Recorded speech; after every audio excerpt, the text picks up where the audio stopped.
America is back on the world stage and terrorists everywhere are on notice. Just 8 weeks into his second term, President Trump is demonstrating what real American strength looks like, and it's a sight to behold. After years of weakness and appeasement under the previous administration, Trump is destroying terrorist networks with surgical precision. The Houthis found out the hard way when multiple leaders were eliminated in a single devastating strike. Peace through strength isn't just a slogan anymore, it's policy. The gloves are off, folks, from Yemen to our southern border. America's enemies are learning a brutal lesson. Attack us, and you will be obliterated. No negotiations, no second chances, and no mercy.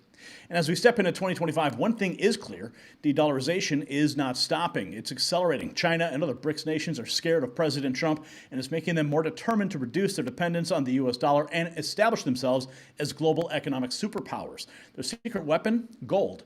In fact, China resumed buying gold, and you know what's even more telling? They underreport their buys. Doesn't it make you wonder why? Well, they recognize its global value and ability to withstand economic shocks. Gold is a tangible, reliable asset immune to economic manipulation. China and other BRICS countries, they want to be prepared, they just don't want it known. Now, this isn't just about nations, it's about you. Noble Gold Investments can help you secure your financial future. Visit nextnewsgold.com. It's linked down below. Call that number on the screen, 877-646-5347. And with a qualified account, you'll receive 10 1-ounce silver American Eagle coins. Make sure you tell them that Gary Franchi at Next News sent you. All right, let's get into it. Big news happening on the world stage. But the stage was the Kennedy Center, President Trump holding an impromptu gaggle. And we have this, we've got a lot to unpack in this segment, but this is huge news. A lot of people have been waiting for this, and he answered the question about the JFK files going to be released tomorrow. Listen. Tomorrow, announcing and giving all of the Kennedy files. So people have been waiting for decades for this. And I've instructed my people that are responsible, lots of different people, put together by Tulsi Gabbard, and that's going to be released tomorrow.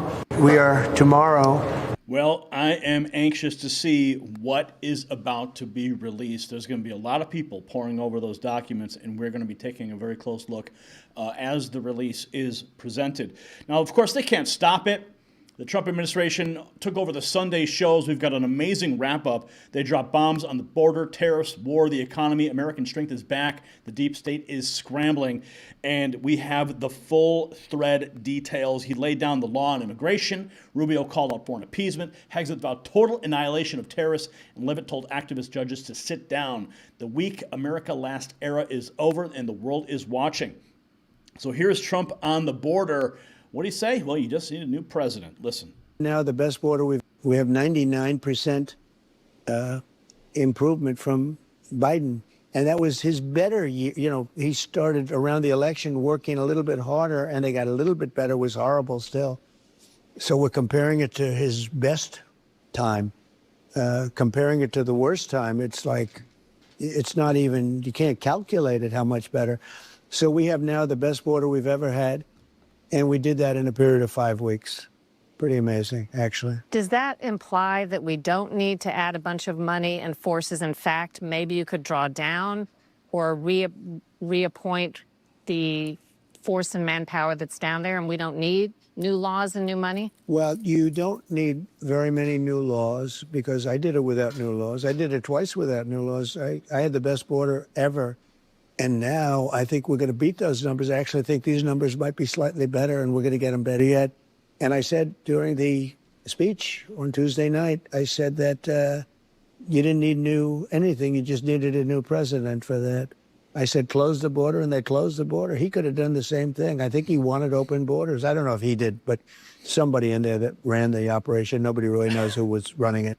Yeah, nobody really knows who was running the operation during the Biden administration, and the borders were wide open. Of course, many of us believe that it was specifically designed to import new voters and get them all on the Democrat take, get the red carpet rolled out, the Walmart gift cards, the free housing, while people in Western North Carolina suffer.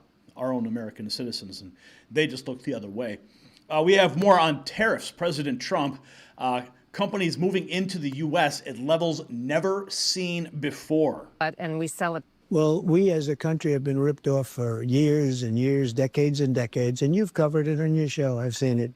Canada's a disaster for us. We lose close to $200 billion with Canada. Nobody did anything. Nobody says that with Canada that they charge our farmers. Think of this. They have, for dairy products, some dairy products, 270% tariff. Nobody knows that.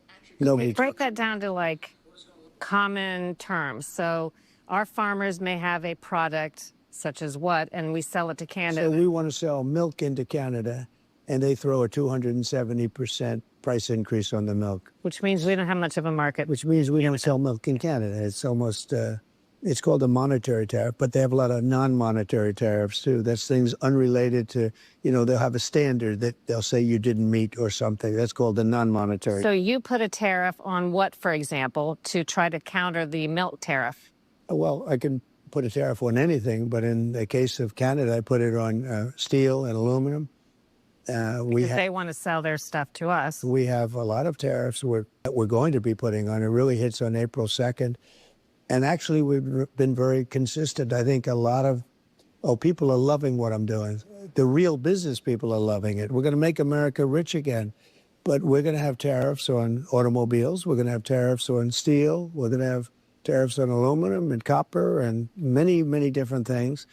And they're going to be very consistent. And I've been very consistent. I did give General Motors and our big three, actually, a month of relief because they would have had a very unfair disadvantage over other car makers, which I didn't want. So I did that. And I think it was something I did from the fact that, I want to take care of our car companies. But you have, and you've been reading about it and seeing it, we have companies moving into the United States at levels that has never been seen before. We have many, many car factories going up. If I understand it correctly, the benefits that would come from some of that may largely be down the road. No, I think immediate. Look, when you're building those plants, a lot of money comes in from those plants. You're using companies, subcontractors, contractors, concrete companies, and steel companies, and you're going to see it initially, but you're going to see it more down the road when they open up. And I would rather have that. By the way, that you get money or you get jobs, and I'd rather see the jobs. The biggest hit is when they move in. So you have the biggest chip maker in the world coming in with $200 billion. You know that. You saw that. Number one in the world by far, Mr. Wei, most respected, one of the most respected people in business, forget about chips, from Taiwan. He's coming in, he's spending hundreds of billions of dollars, and he'll be spending it largely in Arizona. But these companies are coming in at levels that people haven't seen, and they're coming in because of the tariffs, and they're coming in because of me too, but they're coming in because of the tariffs, the incentive, because if he doesn't, they're going to have to pay very substantial tariffs for the privilege of selling their product in the United States. So obviously the tariffs are designed to bring these foreign countries onto our soil, and Trump really just wants the jobs. Think about it. With all the new American employees getting paychecks, it's going to revitalize the economy, and it's also going to bring down the price of all these products that are here because they are avoiding the tariffs. So this is all good news. Here we have Rubio on the Houthi terrorists. In 18 months, the Houthis have attacked commercial shipping 145 times. And where was Joe Biden? Oh, he was eating his applesauce. The United States attacking the U.S. Well, first of all, the problem here is that this is a very important shipping lane, and in the last year and a half, the last 18 months, the Houthis have struck or attacked 174 naval vessels of the United States, attacking the U.S. Navy directly 174 times, and 145 times they've attacked commercial shipping. So we basically have a band of pirates, with guided precision anti-ship weaponry, and exacting a toll system in one of the most important shipping lanes in the world. That's just not sustainable. We are not going to have these people controlling which ships can go through and which ones cannot. And so your question is, how long will this go on? It will go on until they no longer have the capability to do that. Well, what does U.S. intelligence tell us at this point? Because the U.S. had been conducting strikes for some time, but has not stopped the Houthis. So what's going to be different right now? Do you have more fidelity in the intelligence that would make this more successful? Well, those strikes were retaliation strikes. So they launched one missile, we hit the missile launcher, or we sent something to do it. This is not a message. This is not a one-off. This is an effort to deny them the ability to continue to constrict and control shipping. And it's just not going to happen. We're not going to have these guys, these people with weapons able to tell us where our ships can go, where the ships of all the world can go, by the way. It's not just the U.S. We're doing the world a favor. Yeah. We're doing the entire world a favor by getting rid of these guys and their ability to strike global shipping. That's the mission here, and it will continue until that's carried out. That never happened before. The Biden administration didn't do that. All the Biden administration would do is they would respond to an attack. These guys would launch one rocket, we'd hit the rocket launcher. That's it. This is an effort to take away their ability to control global shipping in that part of the world. That's just not going to happen anymore. And it could this will continue until that's finished. It could involve ground raids? Well, those are military decisions to be made, but I've heard no talk of ground raids. I don't think there's a necessity for it right now. I can tell you that as of last night, some of the key people involved in those missile launches are no longer with us. And I can tell you that some of the facilities that they used are no longer existing. And that will continue. Look, it's bottom line, easy way to understand it, okay? These guys are able to control what ships can go through there. They've attacked the U.S. Navy. 174 times they've attacked the United States Navy. We're not going to have people sitting around with the missiles attacking the U.S. Navy. It's not going to happen, not under President Trump. Yeah, peace through strength right there. We've also got more from Rubio on Face the Nation, CBS, on revoking visas. If you tell us when you apply for a visa, I'm coming to the U.S. to participate in pro-Hamas events, we would never have given you the visa. To make certain assertions. Well, not just the student, we're going to do more. In fact, we every day now we're approving visa revocations, and if that visa led to a green card, the green card process as well. And here's why. It's very simple. When you apply to enter the United States and you get a visa, you are a guest. And you're coming as a student, you're coming as a tourist, or what have you. And in it, you have to make certain assertions. And if you tell us when you apply for a visa, I'm coming to the U.S. to participate in pro-Hamas events, that runs counter to the foreign policy interest of the United States of America. It's that simple. So you lied. You came. If you had told us that you were going to do that, we never would have given you the visa. Now you're here. Now you do it. So you lied to us. You're out. It's that simple. Well, not just the student. Yeah. You want to come here and pretend to be a student and then decide to take sides with terrorists and shut down universities and create complete havoc? Yeah, goodbye. You're out. Here we have Rubio on trade. That is fair for both. I get it. I understand why these countries don't like it, because the status quo of trade is good for them. It benefits them. They like the status quo. We don't like the status quo. We are going to set a new status quo, and then we can negotiate something, if they want to, that is fair for both sides. But what we have now cannot continue. We have just deindustrialized this country. Okay, deindustrialized the United States of America. There are things we can no longer make, and we have to be able to make in order to be safe as a country and in order to have jobs. That's why we had a Rust Belt. That's why we've suffered all these important jobs that once sustained entire communities, wiped out by trade, that basically sent these factories, these jobs, this industrial capability to other places. That cannot and will not continue. President Trump, this is no mystery. He's been talking about this since the 1980s, actually, even before he was a political figure. This is going to happen, and it's going to happen now. As we saw President Trump at the opening of the segment, what did he say? He says these tariffs are going to bring in American jobs, revitalize the entire economy. This is what we need. Here we have Hegseth on those strikes regarding the Houthis. And get rid of ISIS? Well, it all went down because an era of peace through strength is back. Just like in his first term, President Trump had to deal with the weakness of President Obama and get rid of ISIS, and he did it more quickly than anybody else. We're sitting on 4 years of deferred maintenance from Joe Biden, where in particular, when you talk about the Houthis, they were allowed for over 100 times to shoot at U.S. Ships, to shoot at commercial shipping. 4 months ago, when we sent a ship through, it was shot at 17 times. Ships haven't been able to go through for over a year without being shot at. Freedom of navigation is basic. It's a core national interest. And President Trump has said, we will restore that, and we will be unrelenting. I want to be very clear. This campaign is about freedom of navigation and restoring deterrence. The minute the Houthis say, we'll stop shooting at your ships, we'll stop shooting at your drones, this campaign will end. But until then, It will be unrelenting. We got the reports last night, Maria. The Houthi capital felt like an earthquake.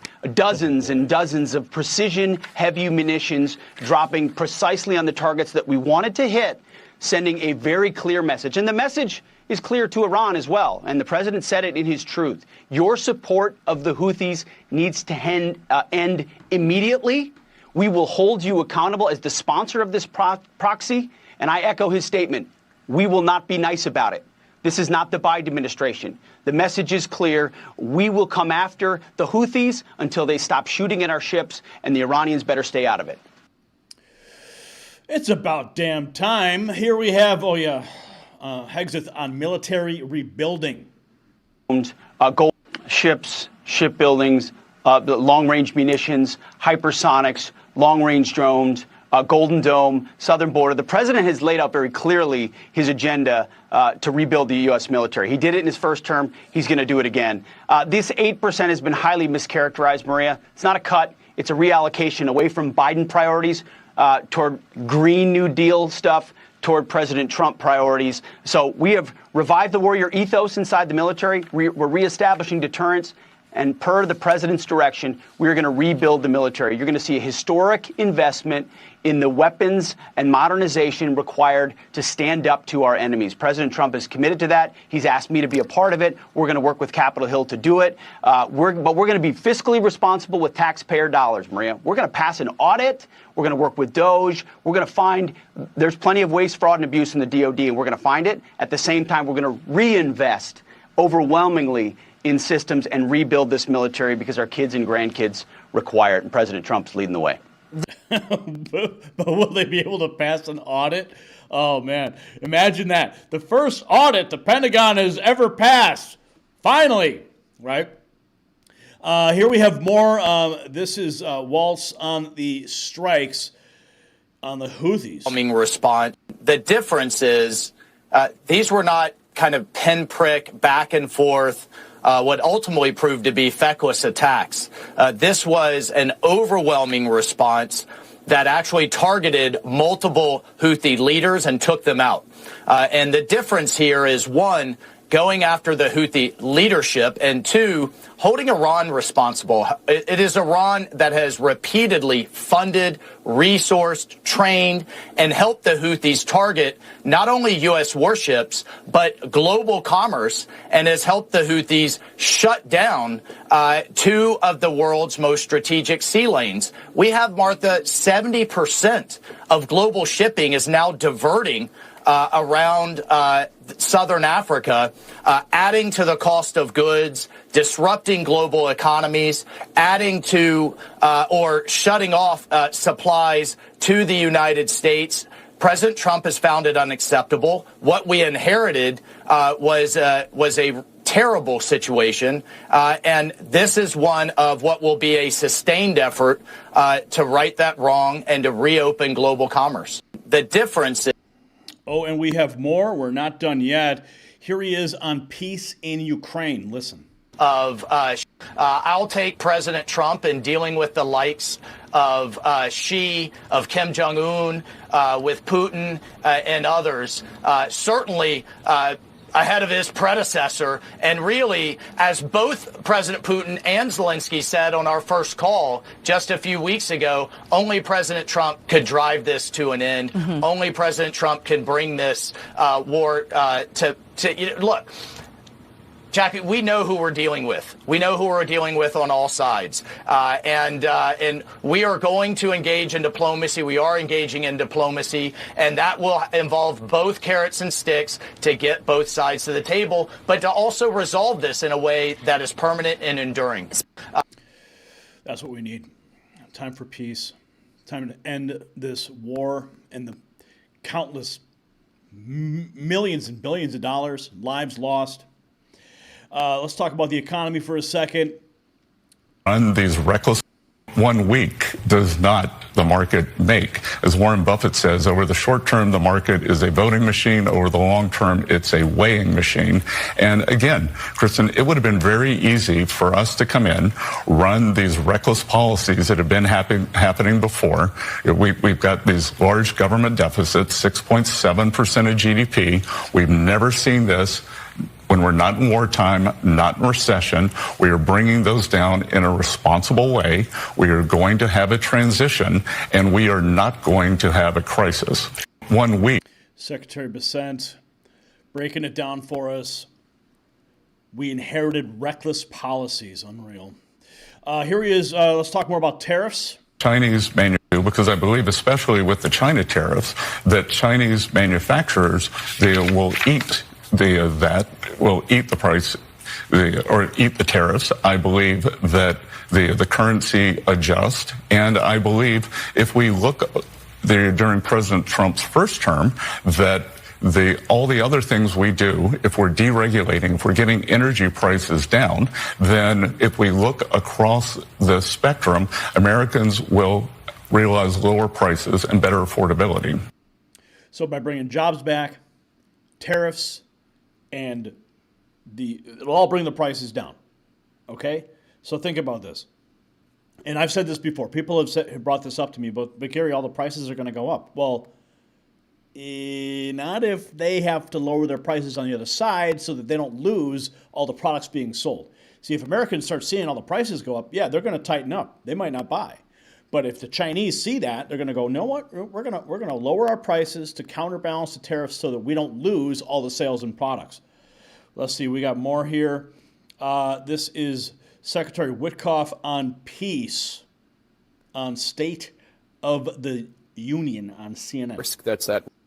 As we understand it, and please correct us if we're wrong, Putin's demands include, one, the complete surrender of Ukrainian forces in Kursk, that's that Russian region that Ukraine seized. Two, international recognition that Ukrainian territory seized by Russia no longer belongs to Ukraine. Three, limits on Ukraine's ability to mobilize its military. And four, a halt to Western military aid to Ukraine and a ban on foreign peacekeepers such as French or British soldiers in Ukraine. Is that accurate? And if that is accurate, it does sound as though Putin wants to keep the land that he seized, and then he wants Ukraine to not be able to defend itself in the future. Is Trump worried that accepting these conditions might just set the stage for another Russian invasion of Ukraine? Jake, I would not call your description entirely accurate. Look, back before this visit, there was another visit, and before that... Because CNN is fake news. ...visit, the two sides were miles apart in where they were. The two sides are today a lot closer. We had some really positive results coming out of Saudi Arabia, discussions led by our National Security Advisor, Mike Waltz, and our Secretary of State, Marco Rubio. I described my conversation with President Putin as equally positive. So the two sides we've narrowed the differences between them, and now we're sitting at the table. I was with the President all day yesterday. I'll be with him today. We're sitting with him discussing how to narrow it even further. That's how I would describe it. Can you tell us where they are right now? The 4 points I just outlined might be a meeting or two old. Where is Russia right now? No, I think the four regions are of critical importance here. And we're in discussions with Ukraine. We're in discussions with all the stakeholder European countries. So that includes France, Britain, Norway, Finland, the whole host. And we're in discussions with the Russians, too, about those regions. We're also in discussions about all kinds of other elements that would be encompassed in a ceasefire. Here we have Witkoff on Hamas. What happened with the Houthis yesterday should inform them on where we stand. Eric Traeger. The Hamas proposal is a non-starter, Jake. I spent, along with Senior Policy Director Eric Traeger from Mike Waltz's office, I spent close to 7.5 hours at the Arab Summit. We had really positive conversation there. But I would describe it as as game-changing, but for Hamas's response. So we spent a good deal of time talking about a bridge proposal that would see the release of 5 live hostages that included Idan Alexander, and also, by the way, see the release of a substantial amount of Palestinian prisoners held in Israeli jails, which would be a wonderful thing for these Palestinian families. And I thought the proposal was compelling. The Israelis were informed about it and advised about it beforehand. And after waiting for 2 or 3 days from Hamas, which is their usual mode, we got an unacceptable response. I'm not going to go into the specific details of what made it unacceptable, but it was totally unacceptable. I think there's an opportunity for them, but the opportunity is closing fast. What happened with the Houthis yesterday, what happened with our strike ought to inform as to where we stand with regard to terrorism and our tolerance level for terrorist actions. And I would encourage Hamas to get much more sensible than how they have been. Yeah, or there's going to be hell to pay. Here we have Press Secretary Leavitt weighing in on border security on Fox Business about Trump invoking the Alien Enemies Act. Actually cared about. In just 1 month, President Trump has used his executive authority to secure our southern border. It proves that everybody who claimed we needed a border bill was wrong. We just needed a new president who actually cared about securing our homeland and enforcing our immigration laws. You mentioned daily gotaways, 77. That's an astronomical decrease from the previous administration. There's been a 99% decrease of illegal migrants crossing through the Darien Gap. If you talk to Border Patrol agents and ICE agents, they will tell you that camaraderie in these agencies is at an all-time high because they are actually being allowed to do their jobs. In breaking news this morning, Maria, the president signed a proclamation invoking the Alien Enemies Act against Tren de Aragua members who have invaded our country. These are the most violent, heinous criminal monsters you could ever imagine. They have taken the lives of innocent American women like Jocelyn Nungre and Laken Riley, and the president invoked this authority to deport nearly 300 of them who are now in El Salvador, where they will be behind bars where they belong rather than roaming freely in American communities. This is a massive win for the American public, and it is going to save lives. Did you guys see this video? Okay, this was I published this when Trump invoked the Alien Enemies Act. Foreign terrorists purged 300 Tren de Aragua monsters, hunted down and deported. Trump erases them from America. And this is the president of El Salvador posting this video, dude. This is, I mean, absolute brutal.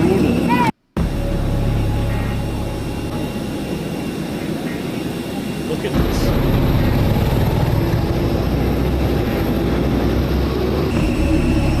Now, what's interesting is that, okay, these are all the Tren de Aragua guys. They're landing in El Salvador. And a United States judge actually said, no, we have to halt these flights. We have to halt these flights. And the president of El Salvador is like, too late.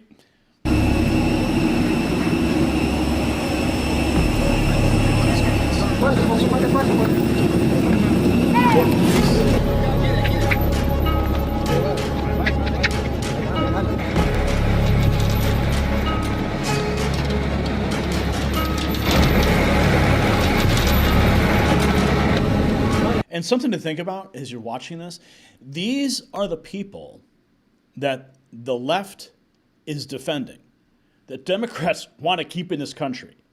And they scream and they shout and they call President Trump a racist, and everyone's a racist if you're for the deportation of these people. These people are brutal, brutal criminals.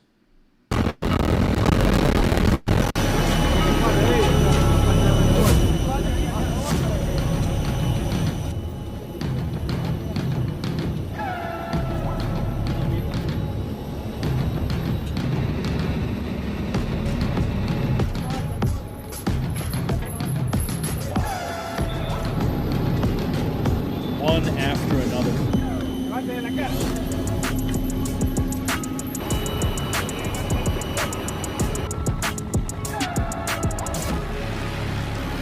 Oh man, they ain't messing around anymore, man. This is serious.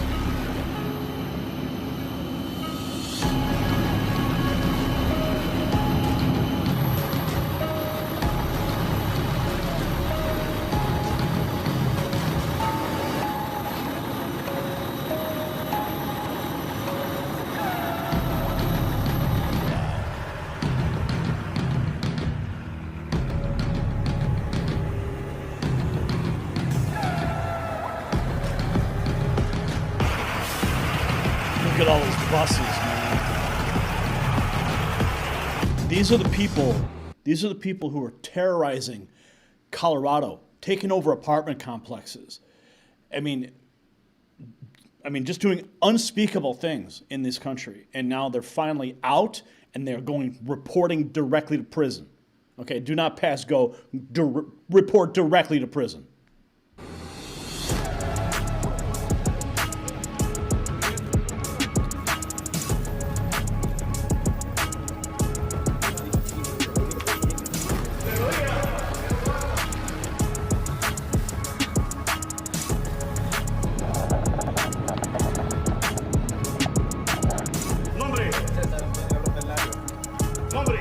César Eliseo Sortomala.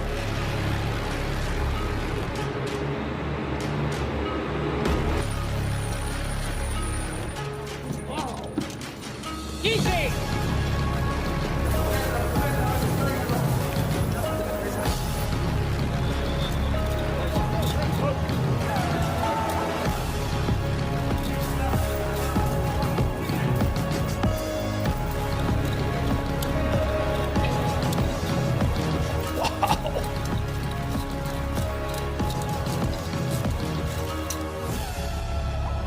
Right to the prison cell, man. You know, it pisses me off to no end. It pisses me off to no end that these guys, that Biden allowed these people to flourish and wreak absolute terror in our country. I mean, the countless lives that were affected because these criminals were roaming the streets. Joe Biden just sat there and let it happen. I mean, personally, I don't even think the guy even knew what was going on. He was totally out to lunch. I mean, it was Obama's third term. We all know it. But look at this, man. This is direct action. This is policy in action. And these terrorists are no longer going to roam our streets, terrorize our citizens. Thank God. Thank God. Oh my goodness. American strength is finally back. Oh man. Okay, so wow. Sorry I had to take that sidebar on that because Caroline Levitt brought it up. I didn't have that clip loaded for this, but I needed to bring it up because it was something that you needed to see if you hadn't seen it yet. Okay, so let's jump back to the legal challenges that Caroline Levitt was discussing on Fox Business about the activist judges.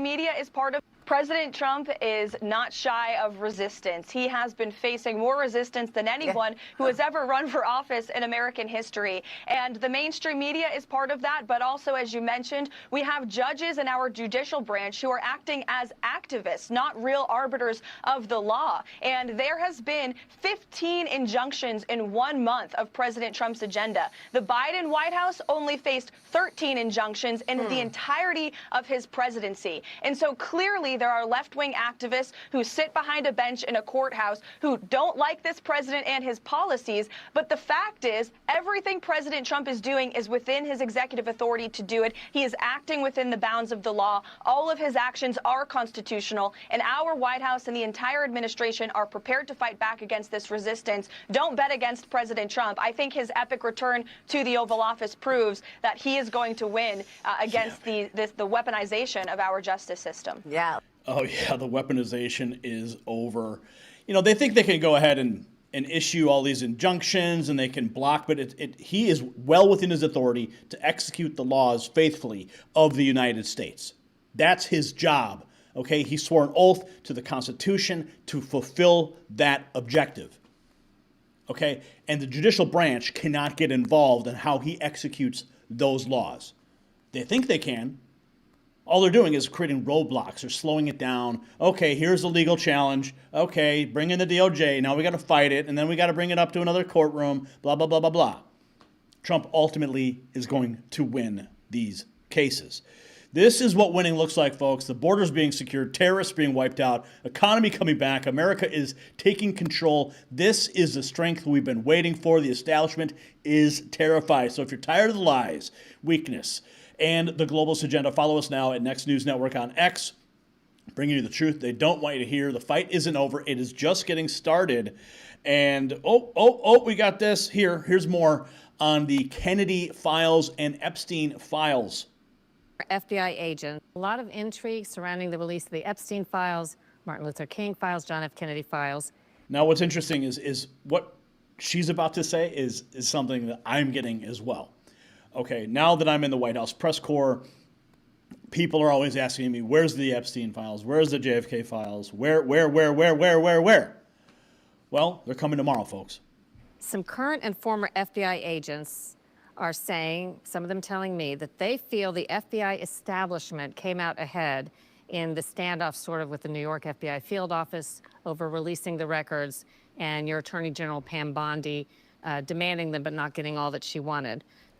Is that process still on track? I think that's one of the most often questions I've been asked the last couple of days, to release these records on Epstein, MLK, and JFK. Well, Pam Bondi's done a phenomenal job in every respect. And there could have been some holdback. I haven't heard too much about it, but they could. But the bottom line is the records are getting out. The Kennedy records are getting out. Those are the ones I really wanted to see the most, were the Kennedys. And during my administration, as you know, I released a lot of them, but then a lot of people started coming in, people that I respected, people that worked for the administration, asked me not to release the rest. And I respected that. They gave me certain reasons, but I respected that. And I did say, I must tell you, I said that probably wish I did release the whole thing, because I have no idea what's in there. But since then they found, and we found, 2,000 more documents on Kennedy. And the one they want most is Kennedy, and it's going to be released. It's moving along, and it's moving along pretty rapidly. It doesn't go that rapidly. Weeks maybe, or longer? I say weeks, yeah, I say weeks. Yeah, but okay, he said weeks there. That was yesterday. And then what did he say? Well, no, it's not weeks. It's actually tomorrow. Announcing, we are tomorrow announcing and giving all of the Kennedy files.